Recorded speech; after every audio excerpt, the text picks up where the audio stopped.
Okay.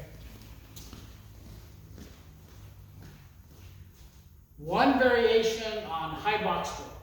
There are a lot of variations on here. This is one we're using to emphasize a couple of little different aspects beyond just the introduction. We'll cover the introduction first. So he is going to go outside Pyong, or inside Pyong, return here. I'm going to four wall. I'm going to come back with a reinforced number 2. Comes back high here. 1. Outside Pyong here. You see a couple different variations here.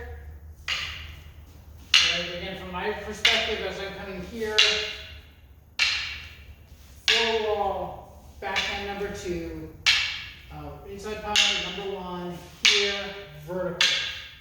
Four wall, number 2, inside Pyong number 1, outside Pyong vertical. So that, right, 6 count. Now if we start adding in some different footwork into it, adding in more evasive qualities to it, and a couple different characteristic differences that can change the energy on it. So we start off from the same point.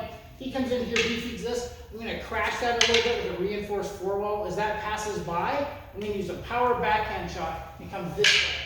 Right? That's not something, if he just stays there with his sort of static in place, I'm going to break through that with a power backhand. So instead, he's fading out of the way and picking that up.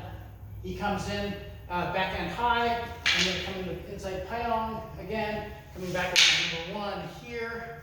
And now he's doing the same thing. As that comes in, again, if I just come up this way, he's going to crash over that. So that's a bad angle for me. I'm going to pick that up and get myself out of the way. Okay, coming in my vertical, four wall power backhand, boom, Pyong, here, back, and the inside. Inside, boom.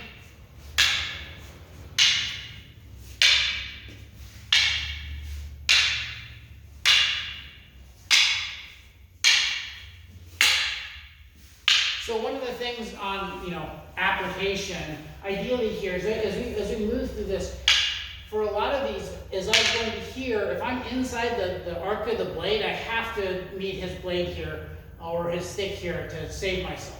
I can't attack his hand and trade that, so I've got to be behind here. As he comes this way and he's fading out, right, he doesn't have to attack this, because if he gets his body right, he's safe. And so he can attack my arms this way. And that should be the actual application on this one. For this particular dynamic that we're going for here, that he's attacking the arms. So, boom, boom. I'm crashing in this way, boom, right? So then, and he missed that, and that's fine. Doesn't matter. Here, boom. Okay, comes back. Boom, boom, right? Trying to get that line this way. And again, if he swings through, I should be clear. That would be my ideal line on that one, right? I get his arm and I'm safe because of footwork. So again, that was one of the many different applications that show up in high box. Again, adding some bigger footwork on it, adding kind of this crashing energy for the four wall, but still sort of staying at that medio range of moving in and out and playing within in that particular zone. Good.